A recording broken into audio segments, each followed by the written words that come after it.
Previously, we discussed different levels of automation, and in this video, I would like to discuss safety implications of increasing the automation level. So if presently we are at, let's say, level 0, that means there are about 40,000 fatalities every year on the roads in the US. And the hope is that if we get to level 5, because the majority of those accidents are caused by human drivers, we can reduce a lot of suffering and save many lives by having high levels of automation, especially driverless vehicles. But there's a danger zone as you go from no automation to high levels of automation, because the sharing of responsibility between the system and the driver, especially at levels 2, 3, and 4, can potentially lead to more dangerous accidents and more dangerous conditions.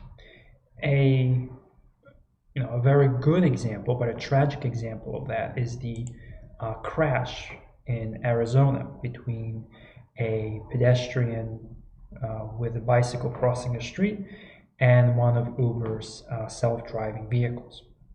So this is exactly the kind of danger you have where you have a self-driving system, be level 2, 3, or 4, that gets into a situation where it's having some kind of a problem. In this case, it had to do with recognition of the pedestrian bicycle and basically predicting the path.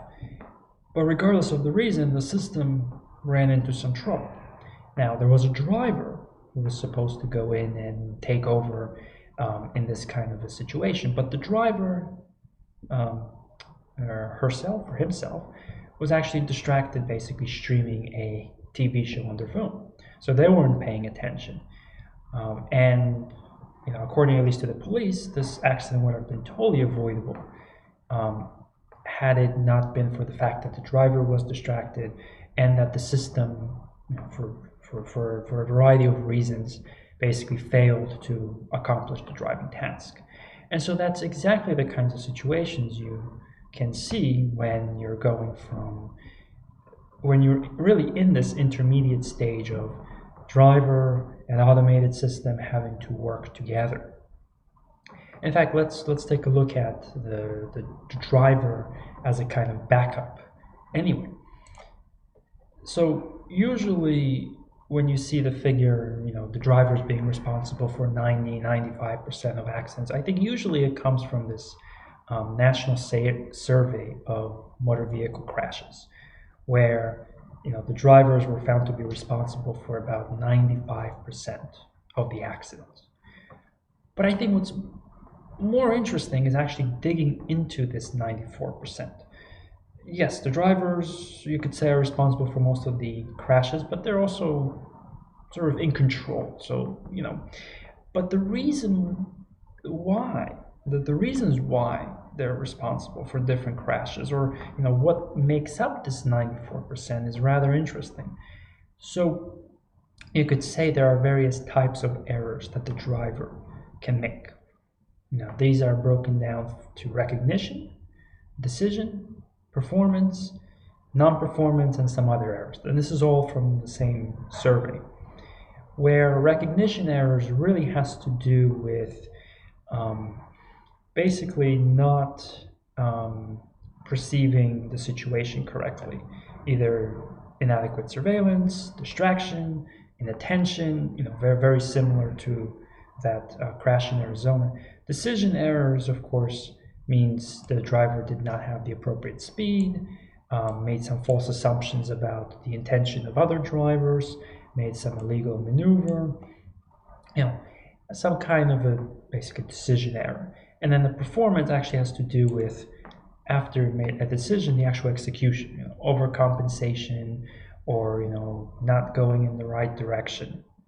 And then the non-performance error included things like falling asleep.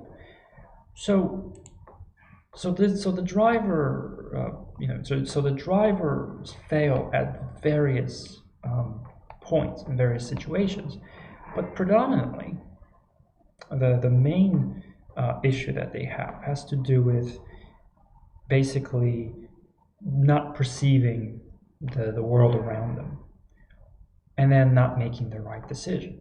In fact, if you think about it, distracted driving, there are many campaigns to basically advocate against texting and driving, advocating against being distracted while you're driving.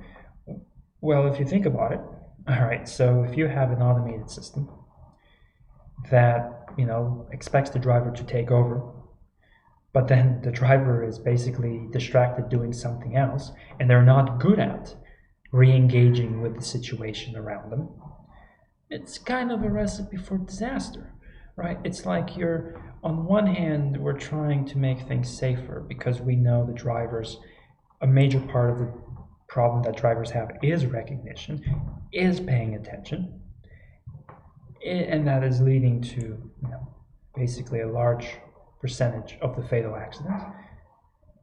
And then at the same time, you have a system that you could say encourages being distracted, right? It takes your mind away from what's happening.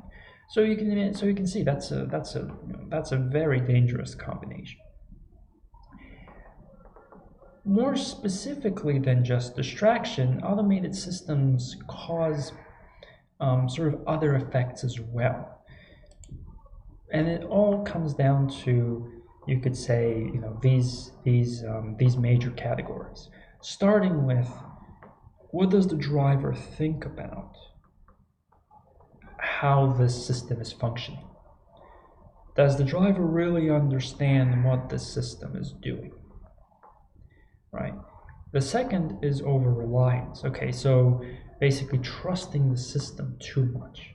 And in some way it has to do with not maybe knowing the limitations of the system, or thinking that, well, this system is much better than it actually is. And you could find quite a few people abusing the Tesla autopilot.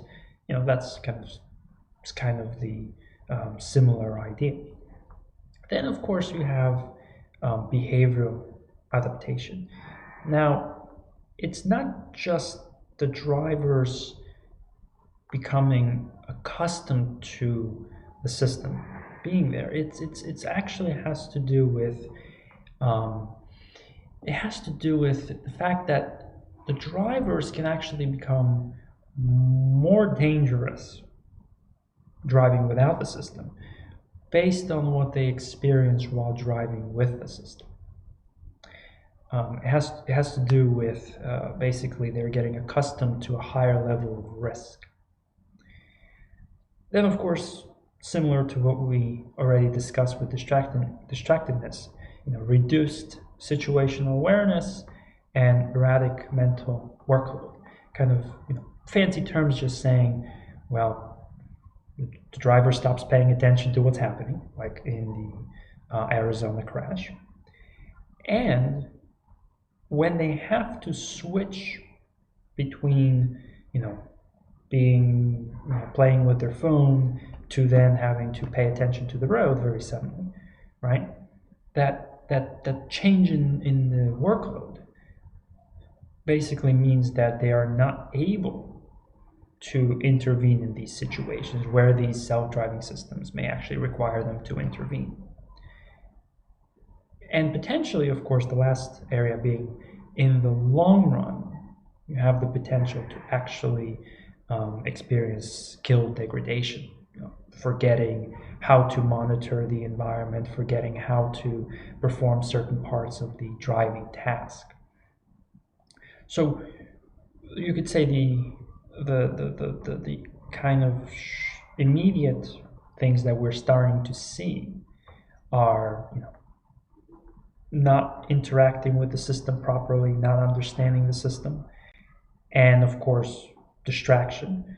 But of course, in the long term, you can also say that the driver's skills will degrade, especially if you're talking about systems like level 4, much more advanced systems that don't need the driver. to intervene, don't need the driver to take over as much. And I would highly recommend reading this paper, because it goes deeper into these areas and cites all kinds of additional studies to describe all of these different effects, specific negative effects, that higher levels of automation can have on the driver. So the general issue is, when we take the driver out of the loop, out of the driving task temporarily, but expect them to come back and take over, the drivers are just not really capable of going back and taking over.